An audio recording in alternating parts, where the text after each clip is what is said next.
Hi, I'm Eve. I use any pronouns. And I'm Phoenix. I use they, them pronouns. And this month we are discussing Sunbringer by Hannah Kaner. Woohoo! We did Godkiller last year, sometime. Mm-hmm. I think it was like our second episode.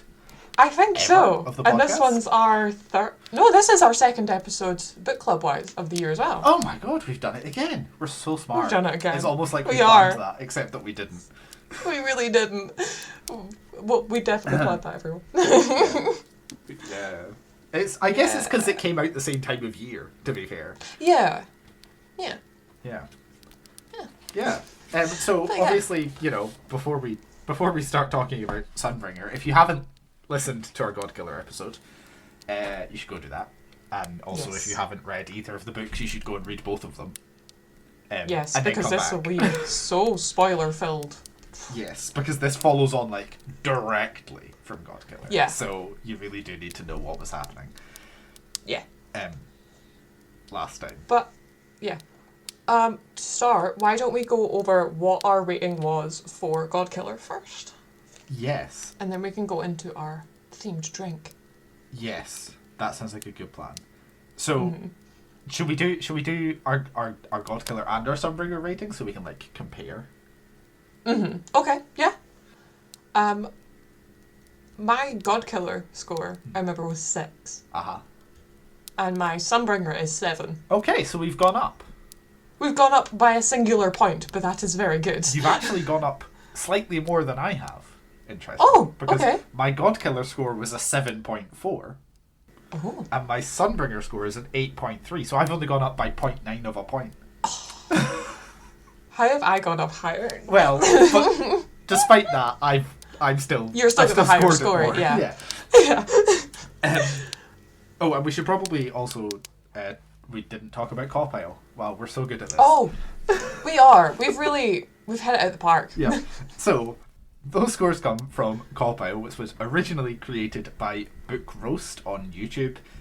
You break a book down into 7 different categories, give each one of those categories a score out of 10, add them all up and divide by 7, and that gives you your overall score. So the categories are characters, atmosphere and world building, writing style, plot, intrigue, logic, and enjoyment.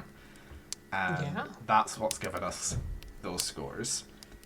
Mm-hmm. Shall we also do a quick... Pretty high. Shall I do a quick blurb for Sunbringer before we talk about our drinks? Go for it. So, Sunbringer follows on from the events of Godkiller. Where last we left our heroes in Godkiller, Kissin, our titular Godkiller, had jumped into the sea with a god of fire because she had a connection with the god of the sea. I re-listened to our Godkiller episode and I realised that I totally misunderstood what was going on in Godkiller. I thought she was like a child of the god of the sea. She is not. No. It's just that her She's family just- worshipped the god of the sea. She's just some follower. Yep. She's... So I apologise retrospectively for that one. So she jumped into the sea and was about to die and then decided to use her promise from the god of the sea to not die. But everybody else thinks that she is dead. We had Elagast, the knight turned baker turned knight again, who sounded really interesting but wasn't. No. So hopeful and yet so barren of human emotion. Yeah. He had been a friend of the king who was sort of the secret big bad in Godkiller, and in Godkiller the king is revealed to have been working with certain gods, and Elagast and Kissin had fought the fire god Hestra. No, the fire god Heseth, not Seth. Hestra. Heseth. Oh. They'd fought the fire god Heseth, which was the one who was pulling all the strings, and that was the one that Kissin jumped into the sea with. Elagast then fled the city of Blenraiden, where all this has happened, along with Inara, who is a young child who has a connection to a god of white lies called Skediketh. And also, I'd kind of forgotten, but also had started to develop weird god powers. Or not Yeah, god I powers, forgot but that weird too. powers that like connect her to gods. Mm-hmm. So they had fled the city thinking that Kissin was dead. Kissin had jumped into the ocean trying to save everybody else. And that's where we left off at the end of Godkiller. Yes. And now, like literally like right after, pretty much, we find Elagast, Skedi, and Inara now in the city of Lesia? Leskia? Lesia? I'm Lesia? calling it Lesia. Yeah. It's Lesscia, so we'll go with Lesia. I like Lesia. Yeah. Lesia's They're cute. in the city of Lesia, where we had briefly visited in Godkiller, because that's where Kissin had spent some time and has like friends there Family. who are basically family. Telly Yeah. and Yatho. Yes. And Kissin finds herself washed up on the shores of her homeland, where she had been born, which is Talicia. She'd found herself washed up there and has a whole conversation with the sea god, a citizen.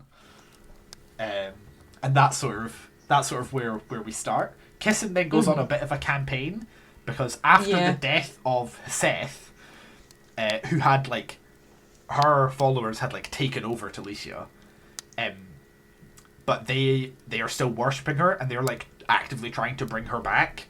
They're trying to bring back Seth by continuing to worship her. So Kissin decides to go around Talicia and like destroy all of their shrines to Seth. And that's where she starts off. And Elagast, Skedi, and Inara get tangled up in some like city stuff and sort of fomenting a bit of a rebellion and turning against the king, because the king is secretly working with nasty, evil fire deities. Yes. The other H goddess. Yeah, Hestra. This is where it Hestra. gets really confusing, because there are two fire goddesses. One is Heseth. Heseth dies at the end of Godkiller and is still being worshipped and is returning, but not back yet as of this book. And there's also Hestra, who is like a god of, specifically like a hearth deity. And Hestra lives inside of the king, King Aaron. Yeah. Because he nearly died at the end of the God War way back when. And made a deal with Hestra where basically she would keep him alive. And he would basically act as like a walking shrine for her. Yeah. Which he leans into a lot in this book. Like, his whole plotline in this book is basically like like, that. I am the Sunbringer. Like, Yeah. yeah. It was very cool. I'm like a new I liked him god a lot now, more. basically, is what he's doing. Which is a really fun plotline to have leaned into. Yeah. Yeah. And so the king and his people are marching towards Lesia to like take it over and defeat Elagast, because apparently Elagast is a threat to them. So that's sort of where we're at. Perfect. As of this season of Hearth and Tome, we are also doing themed drinks for the books that we read. Yeah. I will quickly start off with my themed drink. I do teas and coffees, and Phoenix does more mocktails and cocktails and stuff like that. So my themed drink for Godkiller, not Godkiller, Sunbringer. That's going to happen a few times. Yep, it's gonna happen. I struggled a lot with picking this. I had like 5 options, but we're going with this one. It is blueberry and mint iced tea, because I thought it kind of had like the kind of like fruity thing of the like flowers, but also because it's kind of like a reddish, so it kind of looks like the roses that are depicted a lot in the book. But it's also mint, as in kind of sea breeze, kind of like family picnic kind of vibe.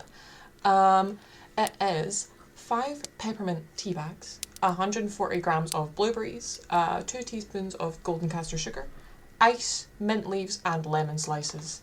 And it makes so much tea. I have so much tea still in my fridge, and it is good. It's also freezable. Oh. Don't know why you want to know, in case you want to like blend it and make a like tea ice lolly. Exactly. Or if you like want to make like what are those like free that you crush it? It's like crushed ice that you drink as well. Yeah. A slushy. A slushy. You can also make it a slushy. It is very delicious, And yeah. Nice. Yeah, I also struggled to like theme a drink to this book because I was like, do I want to go really, really like oceany? Because that's like a core thing. But then there's also like a whole thing about fire. And also, like you say, there's a whole thing about roses. And I struggled because I could not find anything that fit any of those themes nicely. So I've made something up. Nice. I leaned into the roses, and I've made what I'm calling Lessian Rose Fizz, after the city of Lessia, because there is a deity, a minor deity, a forgotten deity, basically, in the city of Lessia, whose name I can't remember, who is a god of roses. I think it's like, Macioron. Macioron, that's his name. Would not have guessed that. I wrote it down specifically for this reason. Amazing. Macioron, who is like a god of roses and is like one of the gods of the city of Lessia. So I've themed it around that. So it's 8 ounces of Fentoman's Rose Lemonade, 1 ounce of simple syrup, and 2 ounces of cranberry juice. And it's very nice and refreshing, and ice. Some ice cubes to make it nice and cool. And it's very refreshing. It's nice and lightly fizzy. Heck yeah. It's really tasty.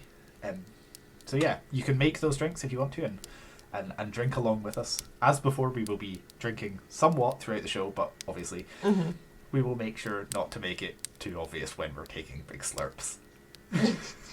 Or accidentally nobody wants us slurping in your ears. Okay. Well, should we jump right into our thoughts and feelings? Yes, let's. Okay. I want to start off with a very general, I feel like this was an improvement over book 1. Right? Obviously, we've sort of hit that already by comparing our scores. But it definitely felt improved. There's definitely things I liked more in this book than in Godkiller. I think it benefited as well from being like nearly 100 pages longer than Godkiller was. Oh god, yeah. If you're writing a really cool epic fantasy where you go on a huge journey, make it like 300 pages. We talked about that a lot. I re-listened to our Godkiller episode. It's really weird listening to us from like a year ago. We were so baby.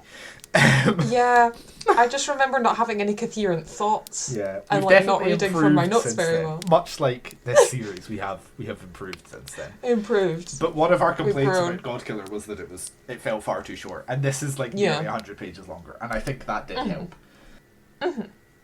I liked it a lot more than Godkiller. Yes, there were still issues I had with it, to be clear. Oh yeah, but I think it was a significant improvement over the first book, and that's good. We know this is a trilogy. We're probably going to end up talking about book 3 now that we've done the first 2. Might as well. Whenever that comes out. Maybe it'll be this time next year. Who knows? Oh, that'd be really cute, actually. That would be quite nice. A nice little sort of rhythm to it. If Hannah Kader, if you muck this up for us. Please don't. Please don't pull a Taz viewer and just keep delaying. Please don't. Please. No offense. Please. No offense, Taz. Taz, love you, but where's Electra? Where's Electra? Where is they? Where are they? What was I saying? Oh yeah. So it's better. It was longer, and I definitely think that worked in its favor. Just like on the whole. Yeah, because I just felt everything was very rushed in the last book, and compared to this, where things were stretched out a lot more, which is quite good. Yeah. Giving a lot more political intrigue to grow, which was amazing. Yeah, I think the other thing that helped, and I'll talk about this a bit more when we get to like atmosphere and stuff, is that because we had 5 POV characters really in this book, right? In book 1 it was Kissin, Elo, Gast, Skedian, and Ara. Yeah. Right? Oh, and 4, yes. But this time we get the occasional chapter from the king's point of view, and I think that helped. But I think as well what helped was the fact that 3 of those 5 points of view are in one city. Yeah. And that meant that the authors clearly spent a bit more time like building this one city and fleshing it out rather than we just sort of passed through it for like a couple of chapters. Yeah. Which is what we had in Godkiller. Godkiller, there's like a lot of different locations that we don't spend very long in. Yeah. This one we get a bit more sort of development for each of the places, which I appreciate. Very happy with that. Should we see our rating for character and just jump right into character? let's go. Yeah, I gave it a 7. I also gave it a 7. Yay! Oh my god! Right off the bat. We did this last episode. like, we did this last episode with, like, a ton of them being the same. I'm ever hopeful. Well, But, we know that you know, we've definitely rated some other stuff differently because I'm a point Definitely, ahead yeah. of you. But still. Still. So it's almost never happened. This is great. I like the characters. Yep. Ish. Yep. I have some gripes. Kessin could not give a crap about. Do you know, it's really Yeah. weird because in book one, I Kissin cared so was much, arguably yeah. the most interesting character out of the four. And she's become the least in this one. Yeah. And that's really weird. Because, like, I hated Elogast and Inara's point of view in the first book, but kind of liked them. I think they were in the definitely second one. better in this one, yeah. Yeah, I liked Inara's point of view. Shock horror, because I hated her in the first book. I was like, please just kill her off, get rid of her. But I actually really liked her. She's really Even though improved. Yeah, even though I still find her really annoying. It was, like, accurately annoying. With her getting all, like, wanting vengeance and getting wrapped up in it and being really mean to literally everyone, including Skedi, who did not deserve that. Yeah. And I think as well she had more to do in this book. Yeah. Like, book one, she's just sort of like, they're travelling and her job is just to sort of be there. But in this one, like, she has her own plot line. And I think that definitely helps her character sort of develop a bit more because she's actually got things that she is doing that aren't just following Kissin and Elagast. Yeah. Even though it was kind of like, she was still following what Kissin would do, but she's not there, so she has to do it herself. Yeah. So she's kind of taken Kissin's characteristics and ran with it, and I really like that. Yeah, no, I think really that, like that I a think lot. that works, and it makes sense from a character point of view. For her to, she spent time with Kissin, she thinks Kissin's dead, and so she's like, well, what would Kissin do? Right? Like, I looked up to Kissin, what would Kissin do in this situation? Exactly. And I think probably that really kill works someone. for her as a character.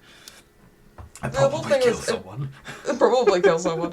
But, like, she was like, what would Kissin do? And then she went off and sometimes really didn't do what Kissin would have done, which is probably beat someone up.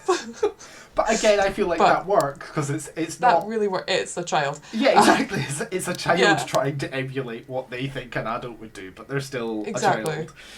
Yeah. Yeah, I liked her. I liked the whole huge reveal to do with Inara of her being the daughter of, is it the god of the crossroads or something? God of the travelers that's it. No, the god of Safe Haven. Safe Haven. Thank you. I could not, for the life of me, think what it was. I really like that. Yeah, I think how that's Skedi's the little helper. Oh. Yeah, I think it's a good way to like explain a bit more of her power. At the same time, though.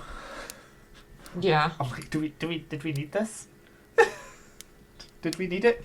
Like, did she need to have a power? Right? Could it not have just been that she is able to just persuade gods to help them?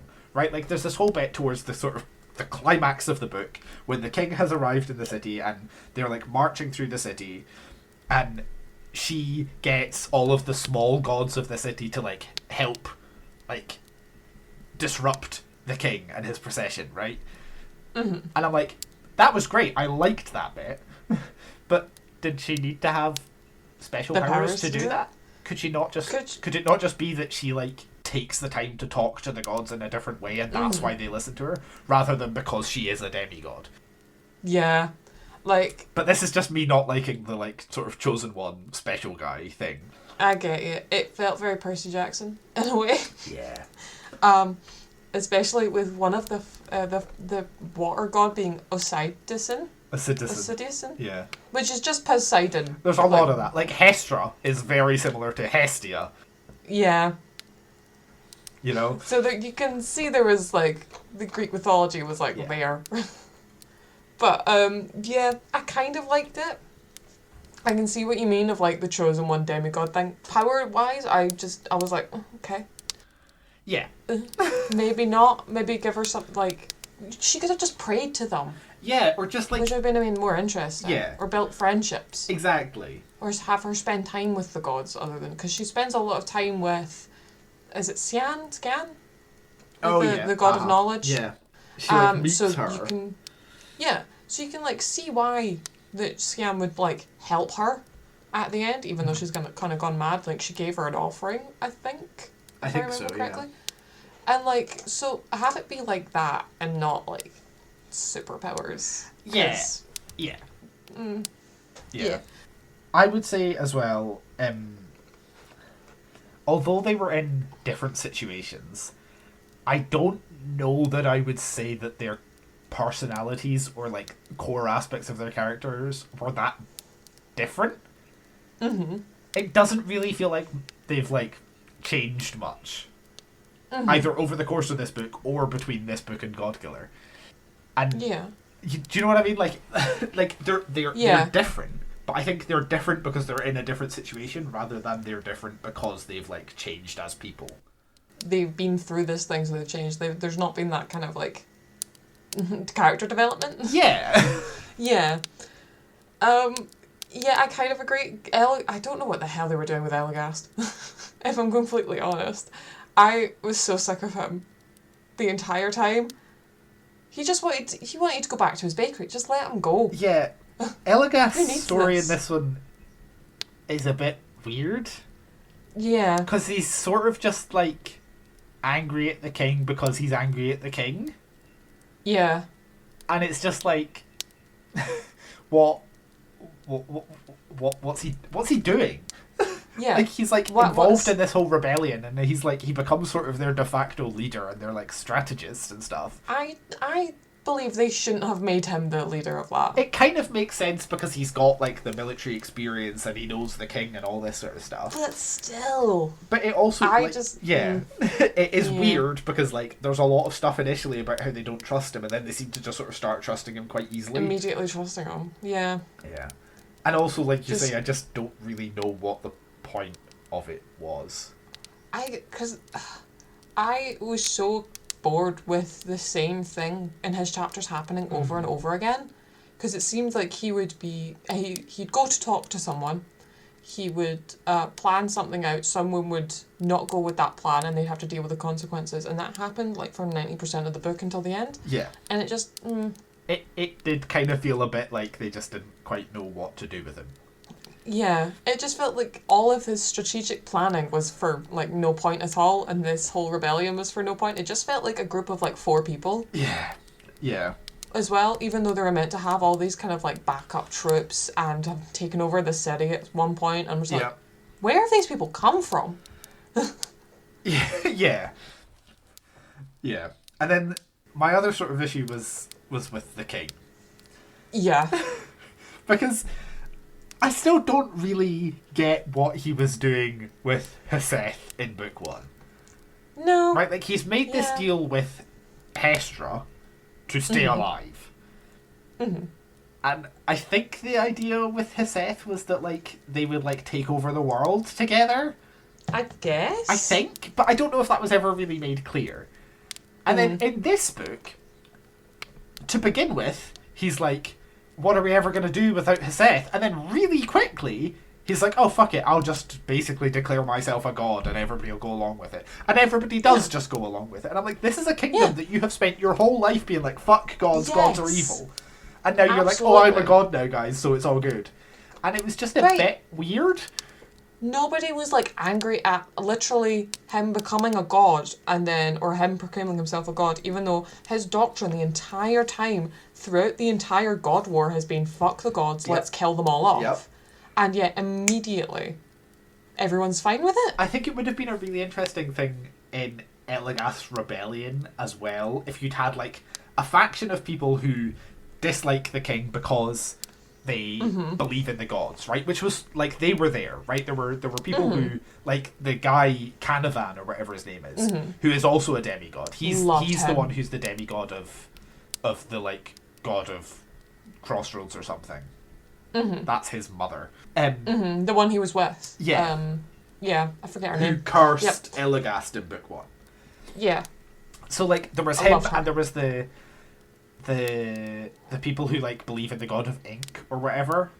And like that was there, but it would have been really interesting if there had also been a faction who joined this rebellion who hate the king, not because they believe in gods, but because they believe in his whole, like, fuck the gods thing. Yeah, and now they absolutely. see it as him turning on that, and they want to continue that. And then you could have had this really interesting, like clash within the rebellion between these two groups of people who want the gods and people who don't want the gods, but they have a united goal of wanting the king gone. Exactly. And that could have been Like, really interesting, but we just didn't. Like you say, nobody seemed to react in any way to the fact that he's, like, seems to have totally changed his point of view. Exactly. Like, his head guard or whatever, there was a woman that's his head guard. She finds him after Hestra has left his body in the first chapter to go and see Heseth being dead or something. I don't know where the fuck she went. She just, like, sits in the fire. Yeah. I think she literally just goes buggers and off sits in a little fireplace and is like, this is like, fuck you, you need me. Exactly. I think that's sort of the thing. But didn't make any sense. I was so confused. But, like, the head guard who finds him on the ground, kind of like having seen the god re-enter him and become his heart and stuff, I would have loved if she'd turn on him.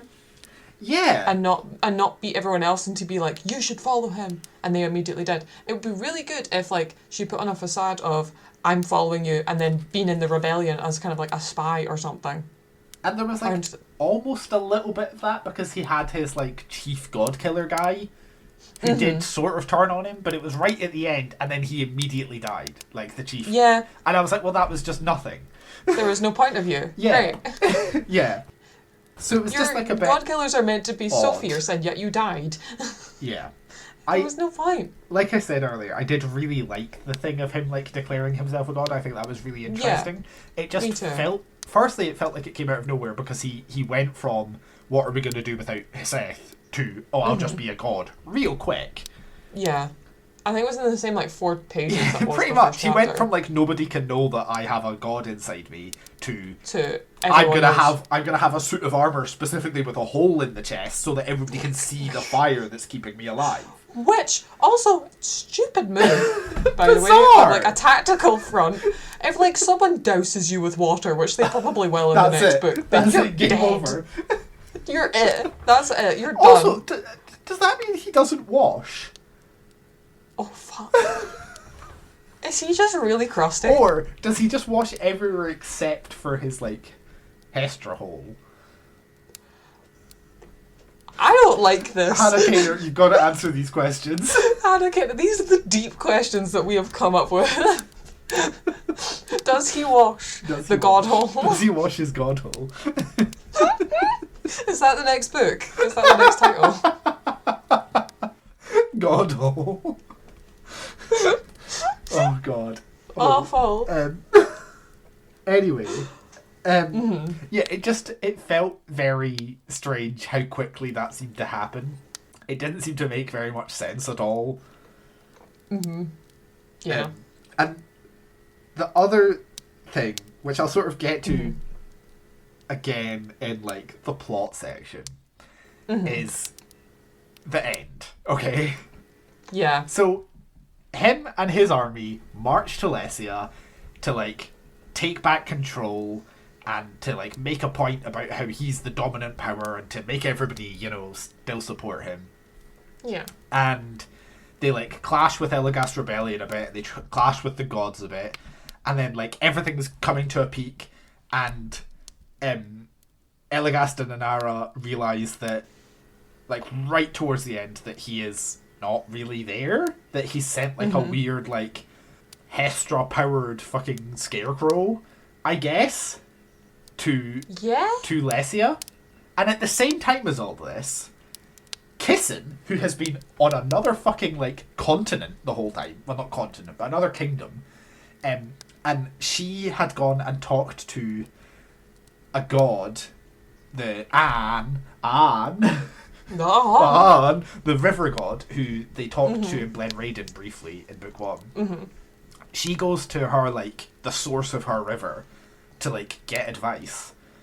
And Aan is like, oh, you've got to go and warn everybody that Heseth is coming back. And so a, like, wind god, like, takes her over to King Aaron's kingdom and, like, drops her off there. And he drops her off in, like, the capital city. And she's like, fuck, no, I need to be in Lesia. And then it is revealed that the reason he drops her off there is because there is another rebellion who are attacking the capital city, who have taken over the capital city while the king and his army are gone, led by, dun dun dun, Inara's mother, who we all thought was dead. She lives. And then they have this whole thing about how they're trying to get into this one tower. And she's like, why are they attacking this? Like, this isn't the most strategic tower. Why are they attacking this tower? And then, again, right at the end, they burst into the room and the king is there. And then, by god magic, I guess, Elagast and Inara and Skedi, like, I think they, like, jump on the weird, like, scarecrow thing in Lesia and they get, like, teleported to where the king is. Yeah, which is weird. Which is really weird. And also, it seems like it does not make any sense to me. Yeah. That the king, who has been so... Like, his whole thing in Book 1 in particular, and in this to begin with, was that, like, nobody can know that he's part god, right? He's like a very careful, very, like, sort of paranoid kind of guy, right? Like, that's the impression we get. And now we find that he has sent his entire army, apparently, or most of it, to another city, and he's just, like, in a tower. Chilling. On his own, with very few guards. That doesn't make any sense to me. That does not feel like the action of a man who is, like, paranoid about anybody finding out who he is, like, what he's doing and stuff. But apparently he was just there in the tower the whole time. Chilling. Yeah. It doesn't make any sense. Unwashed and stuff, yeah. I genuinely was so confused with the whole scarecrow looking thing. I thought it was actually him until they, like, jumped into a room where they found themselves, and I was like, wait, what the hell is happening? Yeah, that's what it is, right? Like, it made no sense in my head. Better ending would have been if, like, I don't know, they took over the city and then charred, and the mother, I forget her name, Lessa? Something like that, yeah. Is it Lessa? I have it written down. Lady Lessa Cryer, like, took her rebellion or some gods with her and attacked the other city as well after hearing that Inara was there. Yeah, or that something would have been like better. That. Yeah. It was just weird because it was like, we've been told the whole time that this king is like a really careful, paranoid man who doesn't like anybody to know his secrets or anything like that. But we're expected to believe that he's just, like, shut himself in a tower and sent the majority of his army to another city. Exactly. While clearly knowing that there was still, like, the possibility of these other lords rebelling against him while his army were gone. Like, that feels like a risk that the King Aaron we are told about wouldn't take. Wouldn't do that. It makes no sense. So it just felt out of character for him. Yeah. And sort of, in the end, it just sort of works out to a convenient way to reunite everyone. And to just get them all to one place. Like, I would have been A-okay if they hadn't reunited in this book at the end. Yeah. If it was leading up to a reunion, it would have been good. I would have been fine with it if they hadn't. I can understand why you would want them to, because now you can start book 3 with them all together. Yeah. But I just think it could have been done better, and like you say, I would have been totally fine if they hadn't actually been reunited this time. Or, like, they at least, like, know where the other people are. Like, oh my gosh, I just saw a flash of kissing being in the fucking, I don't know. Flash of kissing. A flash of kissing. I do appreciate that at least this time round we didn't have a fade to black sex scene. Oh my god, thank God for that. Thank all of the gods. Relatively early on, I can't remember where exactly, but it's in one of Kiss's chapters, and she's like thinking about them, and she's like, I can't wait to go and fuck some common sense into Elagast, and I was like, did we need that line? Did we need that? Did we need that line? No. But also, I liked the gay pining that both Kissin and Elagast had for other people. Yeah. I don't like them together. No. I think that's way too convenient. Yeah, I did not like them together either. We talked about this in our Godkiller episode. It just didn't make any sense. Where did that come from? Like, Elagast clearly has a thing for the king.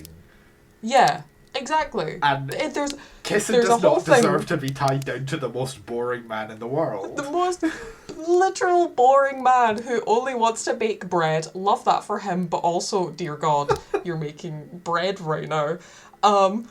But, like, there's a whole scene in here where literally Elogast is screaming at the king saying, I loved you, and stuff like that. And you loved me like this. It was like, it was so gay. And you're saying that Kissin still wants to get with Elogast, and Elogast still has them feelings, which I don't think he has any, to be fair. Yeah. But, like... I think she was just sort of conveniently there. Yeah. Yeah. But, like, literally, there's a girl in the rebellion, Nia? Uh-huh. She's the kind of, like, leader. She lives. She's one of them that live. As if I remember correctly. I believe so. Put her with Kissin. I couldn't care. Yeah, plus also, she's trans, so more ret. Oh, perfect. We appreciate that, by the way. Shout out to that. We do love that. Didn't realise that. Apologies. There is a bit where she talks about it. Oh, nice. About how her family, like, expected her to be something different than she was. Oh, yeah, and then they have siblings and stuff. Yeah. Yeah, gotcha. Yeah. That's also very cute. I did like the rep that we got as well. Yeah. For, like, Yatho in the wheelchair and the sign language and stuff. That also was really cute. Yep. But, don't put them together. Don't put Kissin and Elogast and together. Elogast together. Please don't do that. Please no. Kissin wants to get bread, not make bread. Exactly. Okay, let's move on. Yes. Because we're over half an hour in and we're still in character. Talking about getting bread. Yeah. Okay. Yeah. Atmosphere and setting. Yes. 9. 8. Close. Okay. Close. I definitely felt like because it was all centred, or mostly centred on one city, we got much more detail than we did in book 1. Yeah. And I like that. We also got a lot more, like, detail about various deities than we got in book 1. And I really like that. But I still felt I felt like I was just left wanting more. Again. Yeah. And we talked about this in book 1. There's, like, hints of, like, a wider world. But I want that. Show me that wider world. Take me on your fucking flying carpet. And show me the world. Absolutely. Instead of just being like, oh, there's more, but I'm not going to tell you it. Tell me We're it. in, like, tell us, show us. Like, we're in the same 2 cities for the entire book, or whatever. Yeah. Uh-huh. And we're just told there's a great distance between these cities. Show us the great distance. Take us with you. Show us the sights and the smells of the countryside. I could show you the world. I do appreciate, though, that the map in this book does not have any important locations stuck in the crack. I agree. I appreciated that. Publishers, divide your map between the 2 pages. Please.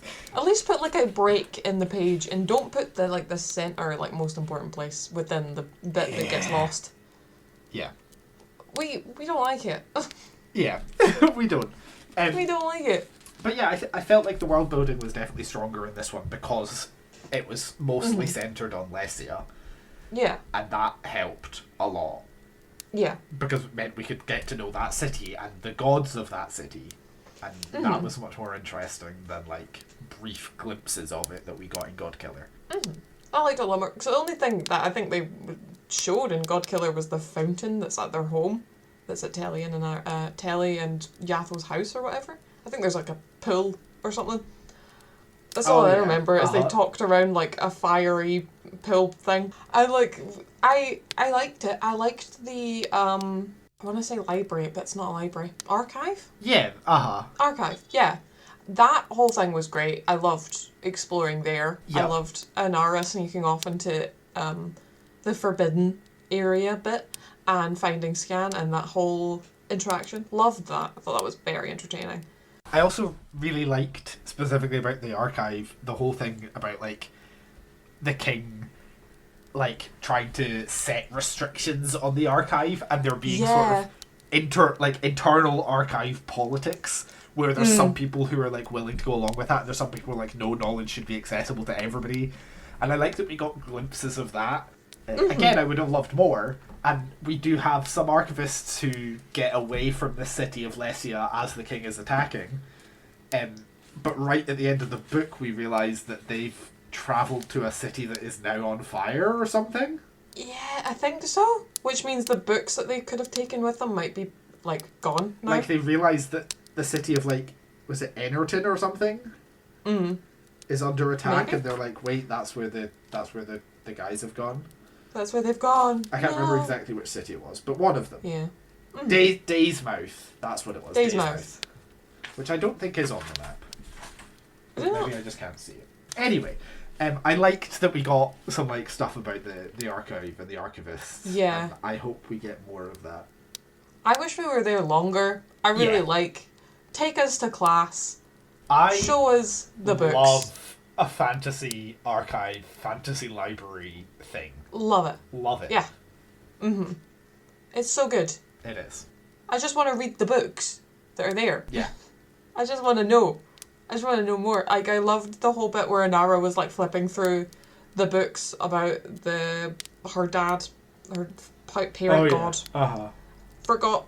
I cannot remember the god's name. I did not write it Safe Haven god. Yes, Safe the god of Haven. Safe Haven. I really liked like going through the little. Oh my gosh, Skedi, you were their helper. That's amazing. That very entertaining to me. Yeah, I also loved it. I just want to learn. Skedi is learning more about himself.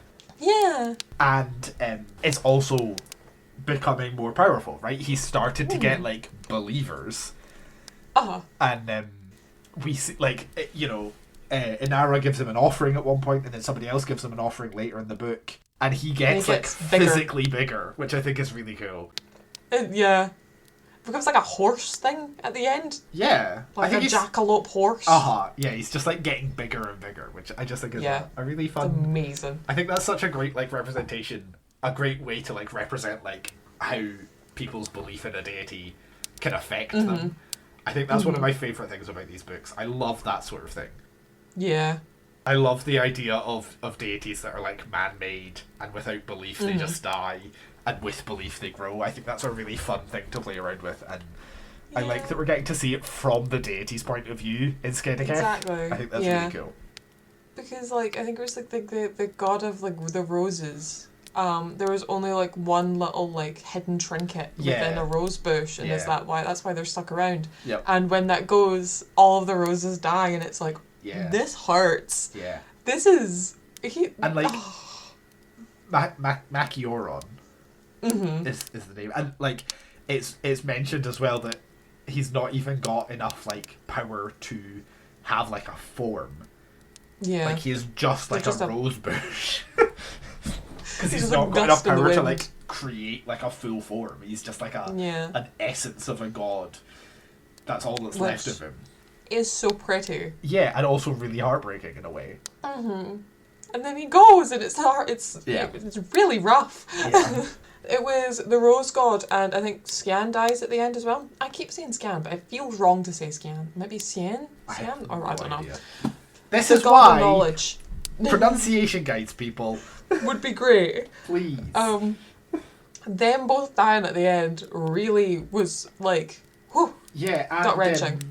Canavan dies as well. The other demigod. He dies. Loved Canavan. Him carving runes into himself and getting all bloody and going apeshit. Yeah. Loved that. He that gets was a bit fun. of a sort of a bit of a redemption in this book. Yeah. After not being very good in the first book. Okay, writing style. Writing style. 9. 7. I definitely felt like it was a massive improvement over book 1. Yeah. I felt like there were still occasional moments where the narration felt a little bit like it knew too much. But less than in Godkiller.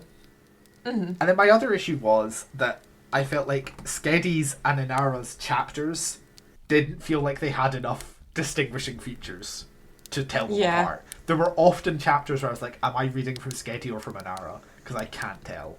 Isn't there one chapter as well they switch between them? Maybe. And they don't tell you?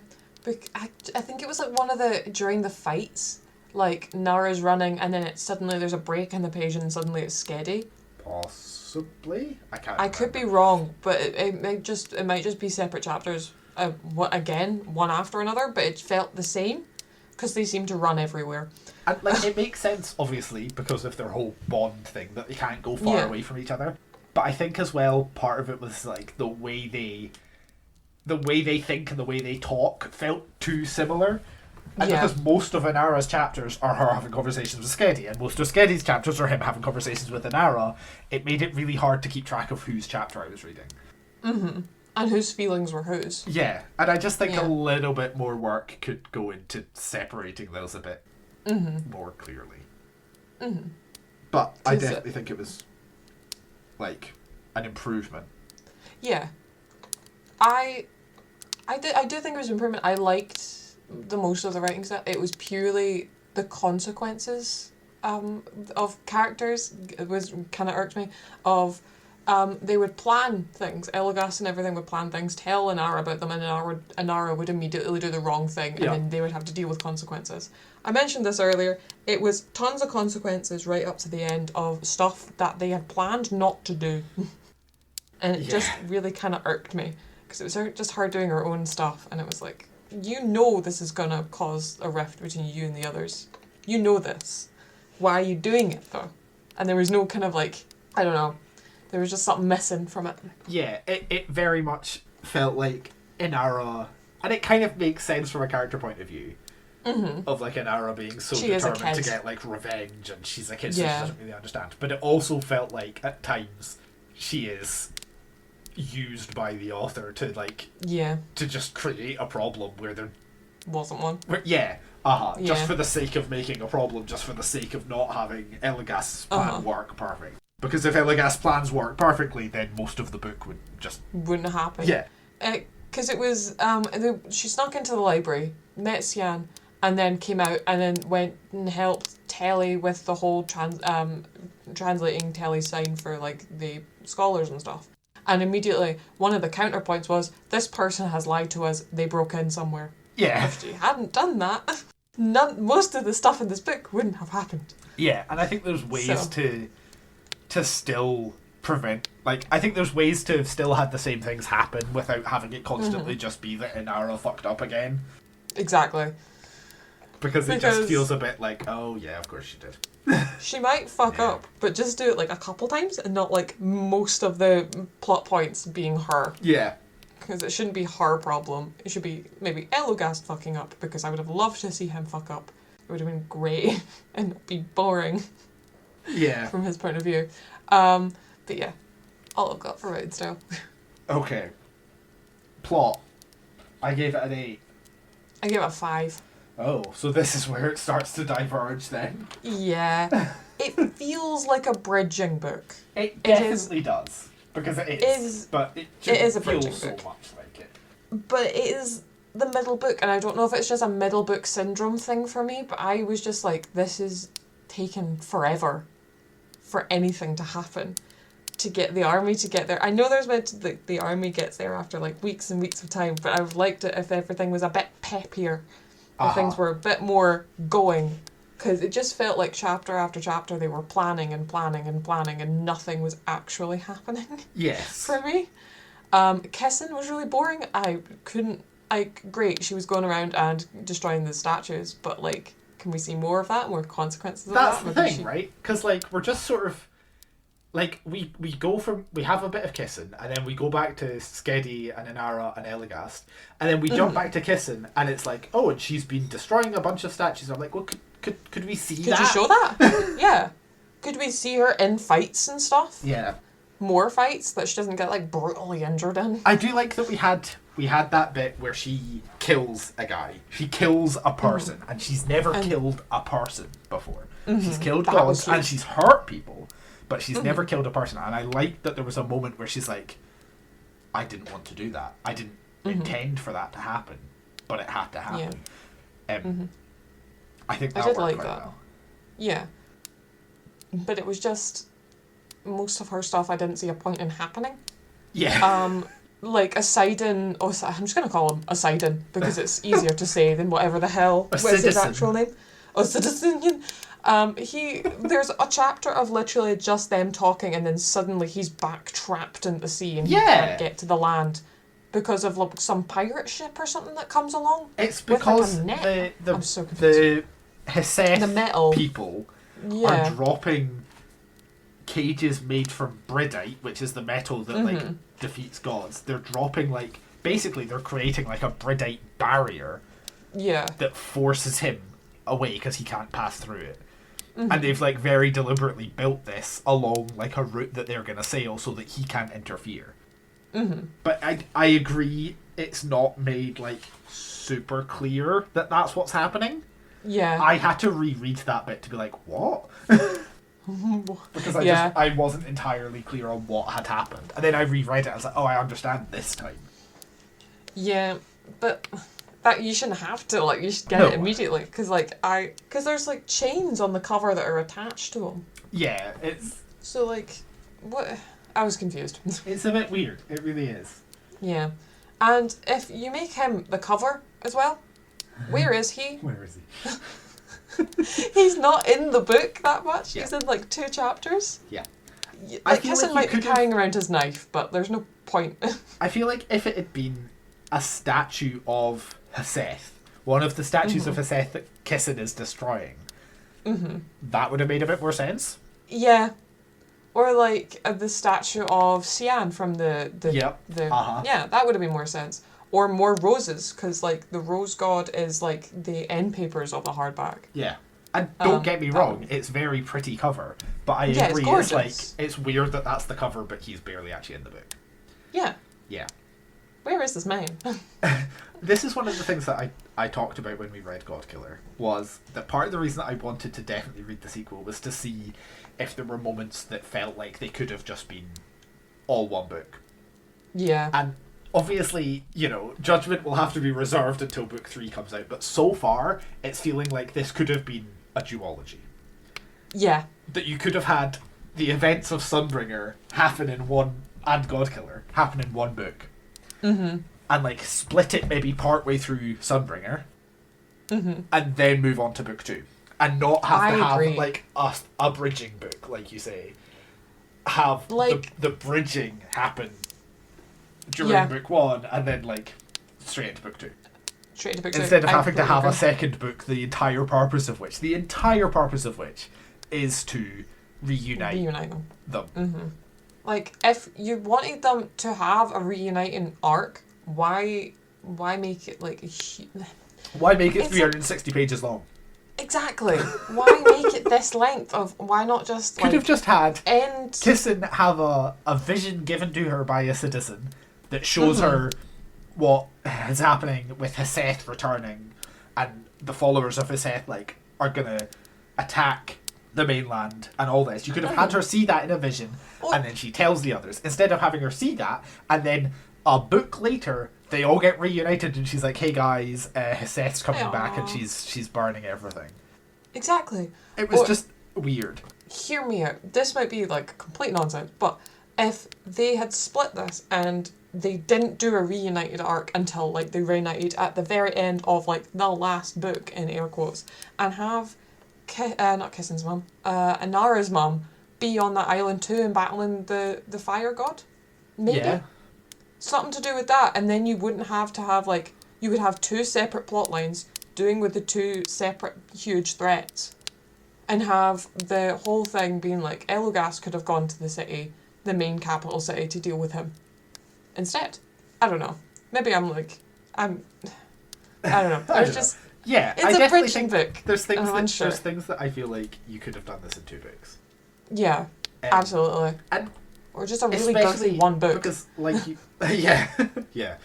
What a lot of you sort of basically realise that the whole thing with the king going to Lesia is just a really convoluted way to reunite them all. Yeah.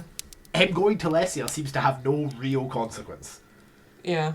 I mean, maybe we'll find some consequence in book 3, but you know, and it was just like, a bunch of people died, and the only real reason was so that you could reunite Kissin, Elagast, and Inara and Skedi. You could have done that in like a few chapters. Or like, So, like, when Skedi and Inara break off, like, Skedi could have, like, I don't know, felt kissing? I don't know. But, like, he's a god. He could know. Like, someone could have lied to them or something about kissing being dead, and he'd be like, wait a minute, that feels weird or something. Because he's the god of white lies. I don't know. Yeah. Something wasn't there. There's definitely ways that I think this could have been improved upon. Yes. Which could be, the third and final book could be fantastic. Absolutely. We don't know yet. We will see. Yes. I will say, I enjoyed the more political stuff in this book. Absolutely. But something that I think it's fair to say we both really enjoy in fantasy is like made up fantasy politics. Love that. It's a good time, and I'm really glad that we got some of that in this one, because we didn't have any of that really in book one. Nope. It's just them going on a journey. Yep. So I appreciate that we had some like fantasy politics going on and a bit of like political intrigue sort of stuff happening. Yeah. Speaking of intrigue. What a segue! I know! Look at you! I actually gave intrigue a 10. Really? Yeah. Okay. I give it a 6. I picked this Explain book up yourself. and read it really quickly, barely put it down. I really like got caught up in it. I think the fact that, because in book one, all 4 of them are in the same place the whole book. Yeah. So the different POVs, they're just in the same place. But in this one, even though like Elagast and Inara and Skedi are all in the same city, they're doing very different things. So it feels like we've got like 4, because we've got the king. 4 different like areas happening at the same time, right? We've got Kissin doing her thing, we've got Elagast doing his thing, we've got the king, and then we've got like Inara and Skedi. And I think that helped keep me engaged reading this book, because when you switched chapters, unless it was an Inara and Skedi switch, in which case nothing was really different. But if you were switching between like Kissin, Elagast, Inara Skedi, or the king, you were like, oh, something different is now happening. Yeah. It's not just, oh, we're just like in the same place as we were before. Yeah. And I think that really helped. I completely agree. Having that additional POV chapter with the king, I think, extremely helped. I think just Seeing sprinkling the kind them of throughout the book really helped to give him, firstly, to give him more personality, to get a sense of who he is, but also to like start to build a different point of view that isn't just like the people that we're used to who already don't really like the king very much, except Elagast, but Elagast, you know, different. But they're in love, so you know. You know, I liked him more than the first book, because I thought he was just like some second class like entity in the first book. In this one, he's more prevalent, and I really liked his like downfall, kind of like in this one. I, for some reason, thought when it was the scarecrow thing and they teleported, I thought it was actually him, and that he was looking like really fucked up under the helmet, and it was like burning him or something alive. That would have been really cool, but you know. Yeah, that would be cool. But instead we cool. just sort of get like teleportation. Because he said like a weird scarecrow. I love a scarecrow, but Jesus, come on. Yeah. I've not really. Kessin really annoyed me with how kind of like not intrigued I was with her chapters. I think that kind of slowed me down. I think as well, it was like Kissin's chapters felt much more slow paced than everybody else's, because everybody else is like you say, there were moments where like weeks pass and we're just sort of told the weeks pass, but like there's always things happening. Whereas a lot of Kissin's chapters, like Kissin had a couple of chapters where she's just like Anne's place, and you're just like, oh, you've not moved. Like a bunch of stuff is happening over there in Lesia, but you're still in the same place. And it's doing nothing. It's kind of important because she's like learning stuff. Yeah. But it did sort of muck with the pacing a bit, I think. Yeah. That was mainly my issue. I was just like, it took me a little bit longer to get through it. I don't know. It was just a bit of there's something. I will say, when I got to 50%, I steamed through it afterwards. But it was the first like chunk of just like not much has happened yet. for me to be intrigued. But, yeah. Move on to logic. Yes. Logic. I gave it an 8. So did I! Oh my god! We're back on track! Yay! Yeah. There weren't any major, plot holes, I don't think. No. Not that I can see. But, like I've said before, I feel like the reveal with the king at the end just felt inconsistent with what we knew about the king up to that point. Yeah. Where is suddenly this magic coming from with this magical scarecrow? Why is this really paranoid man suddenly okay with being left almost alone with the majority of his forces somewhere else? And not doing anything. Just does not make sense to me. Yeah. The gods were all good in my mind. All of the kind of prayer systems, the offerings making Skedi stronger, that kind of magic system worked really well. I really enjoyed it. I didn't see anything too messed up about it. I really like is it Heseth? Heseth. I need to Heseth. Or Hestra. Which one are we talking about? It's Heseth. The dead one. Yep, the dead one. Having died, and then I really liked all the scenes of their rituals and their honour, the burning chains, the charred bodies, the fire-shaved heads. That was very cool. I want to see more of their kind of dark rituals, kind of or the kind of worship of the Seth as well. I really like that. I would love a reveal of how they come back and how that looks like when they come back and get a physical form. Would love to see that. I loved the cult that was made up of this island now. Yeah. I really, really liked it. Yeah. Want to see them bring back the Rose God. Yeah. Well, want to see them come back. At some point it mentions that Heseth will come back, but she'll be different. Because it's not so much that she's coming back as it is that they're basically creating a new Heseth with their belief in her. So she won't remember who she was, right? That's the whole thing. She won't remember any of the previous stuff. Yeah. What she'll know is that she has been summoned, she has been, worshipped by this, like you say, this cult, who are, planning to attack and take over and destroy the, King Aaron's kingdom, Midrin or whatever. And so she will come back as this warlike, vengeful. And I think that's a really interesting thing.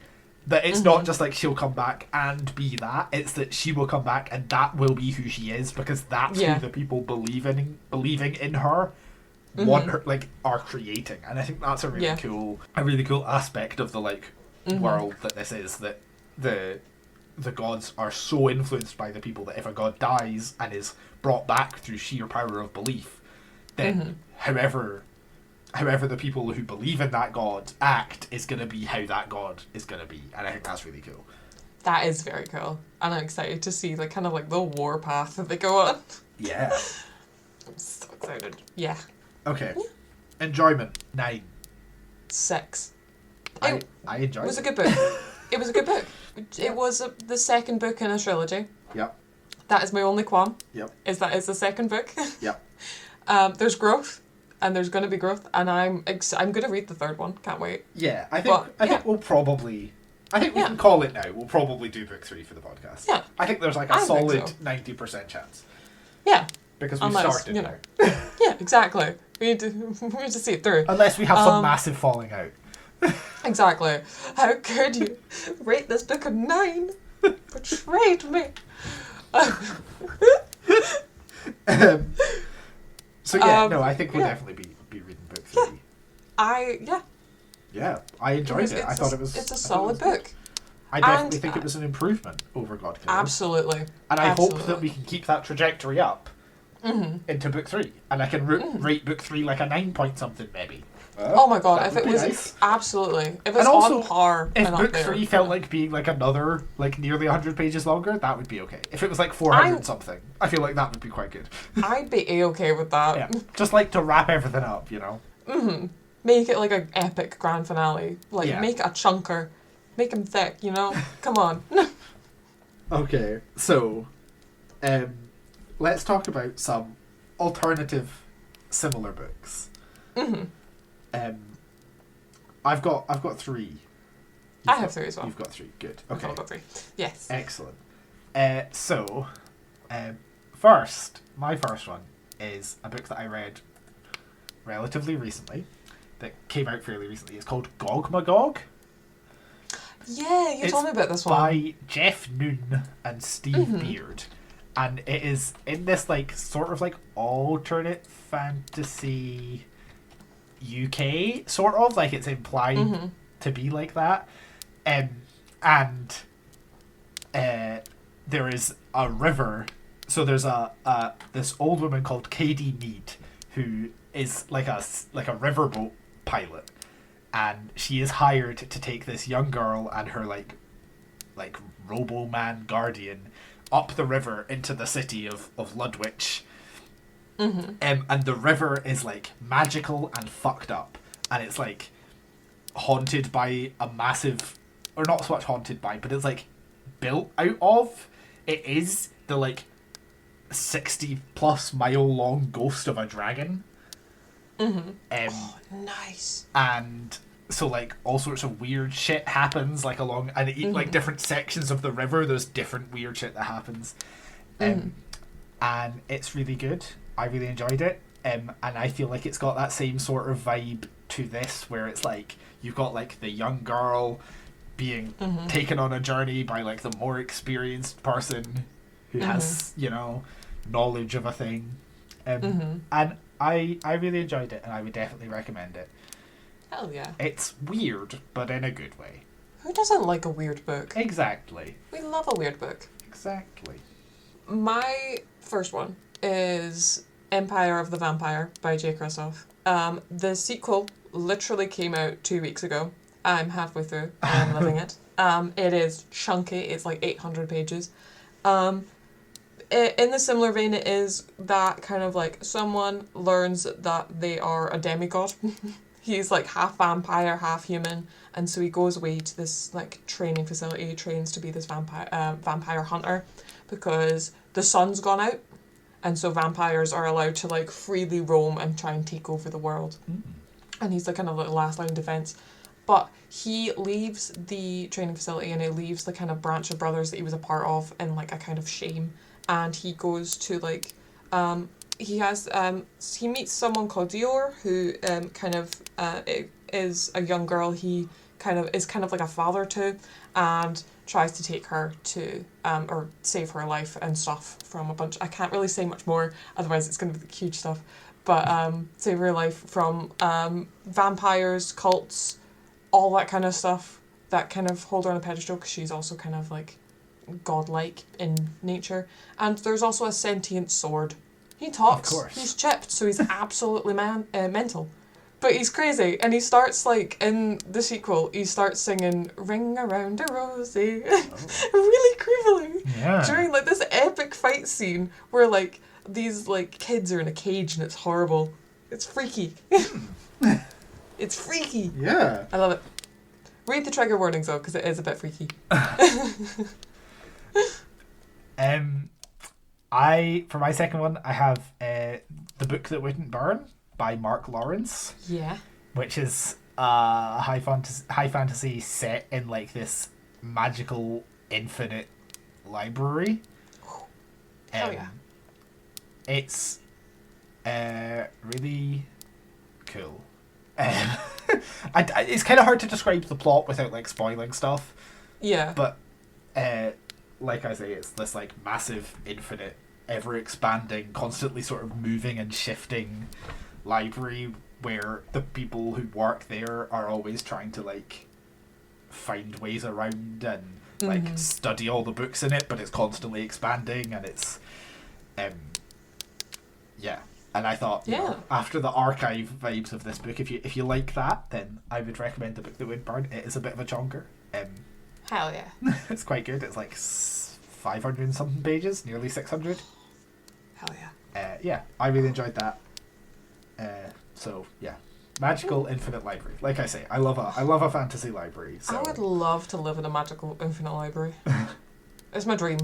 My second one, if you're finished. Yep. Okay, great. Is Shadow of the Gods by John Gwynne. It is human god hybrid Viking focused, and it's an epic fantasy. It falls along the same lines of humans hating gods and enslaving their offspring. And it's not scared to kill people off. It's great. It's absolutely brutal in parts. It's kind of crazy. They're all based off of kind of like, there's a wolf god and there's a dragon god, and they've all been like locked away. And there's a huge quest. I think there's a huge quest in the first week to go find one of them that's still around. But there's like offspring of these gods in human form, and they kind of hold characteristics and special abilities, and so they get like enslaved to do by other humans because of these abilities. And there's witches and stuff, and it's fucking brilliant. And it's crazy. It's absolutely crazy when you read it, but it's very fun. Nice.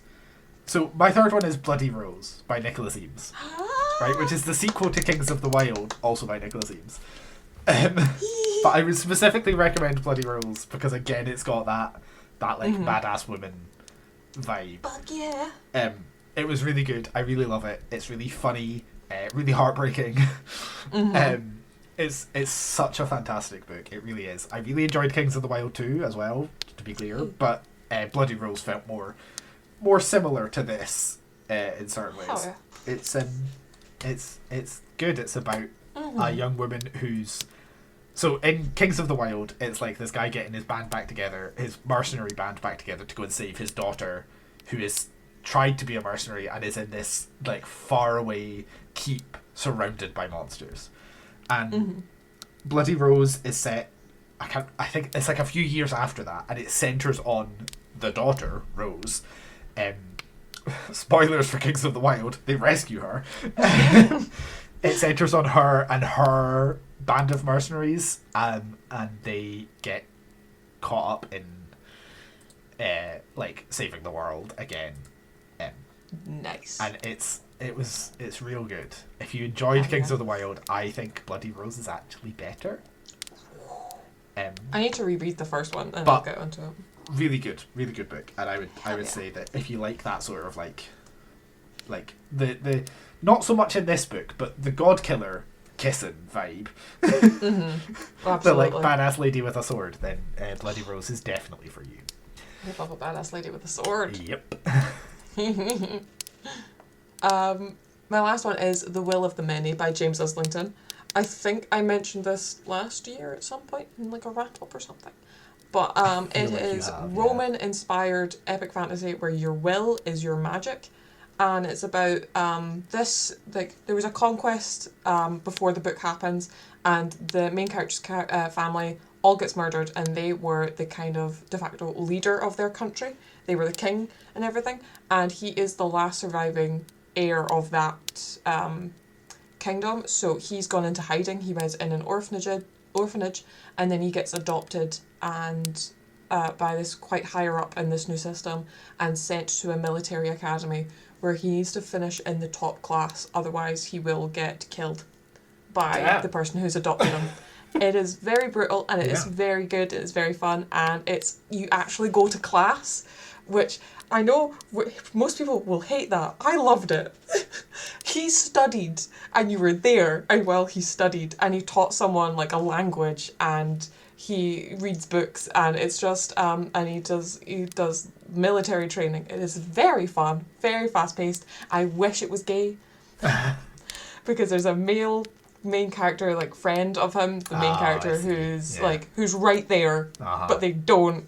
And it disappointing. They had so much more chemistry than the person he may or may not end up with. But sad times. I know. I was so disappointed in them. James, no. James, why? James. Okay. Great. We did it. Yeah. We made it to the end. This has been another long one. This has. Our last few episodes have all been really long, but that's fine. We have a lot to talk about. Exactly. We should probably quickly say what our next book for next month is going to be. Yes. I can speak words. Uh-huh. It is going to be Sword and Thistle by S.L. Rowland. Yeah. Which is set in the same world as Cursed Cocktails, which we read last year, but it's not. It's not like a sequel. It doesn't follow the same characters. It is set after it, but only a little bit after it. Yeah. But it is totally different characters. Yeah. Yeah. So that should be good fun. Also, for the next 2 months, so that's April and May, we will have no Talking in the Tavern episodes. Unfortunately, we're a bit busy. Life, a bit busy. So we're just gonna lessen the load on ourselves a bit by not having another episode to record. But we will still have book club as normal, and we'll still be about. We'll probably still pop some stuff on social media or whatever, but we just won't have the time to record and edit 2 more Talking in the Taverns. But it will be back in June. Yes. We will return. Summertime. Yeah. Straight for summer. Hell yeah.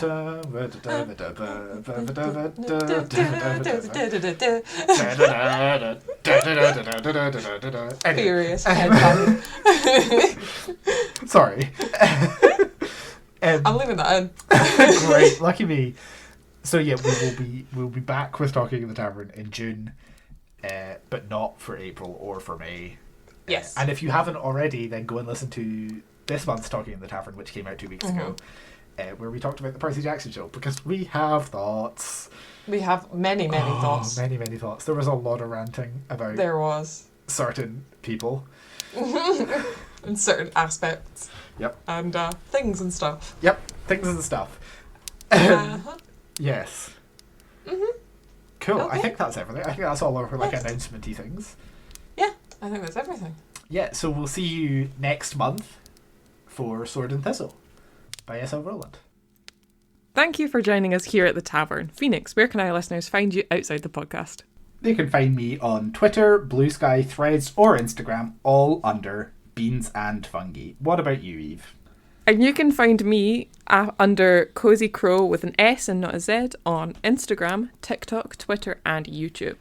And of course, make sure to follow the podcast on Instagram at Hearth and Tome Pod, Twitter at Hearth and Tome, and TikTok at hearth.and.tome to keep up to date with all the goings on here at the Tavern. Bye! Bye!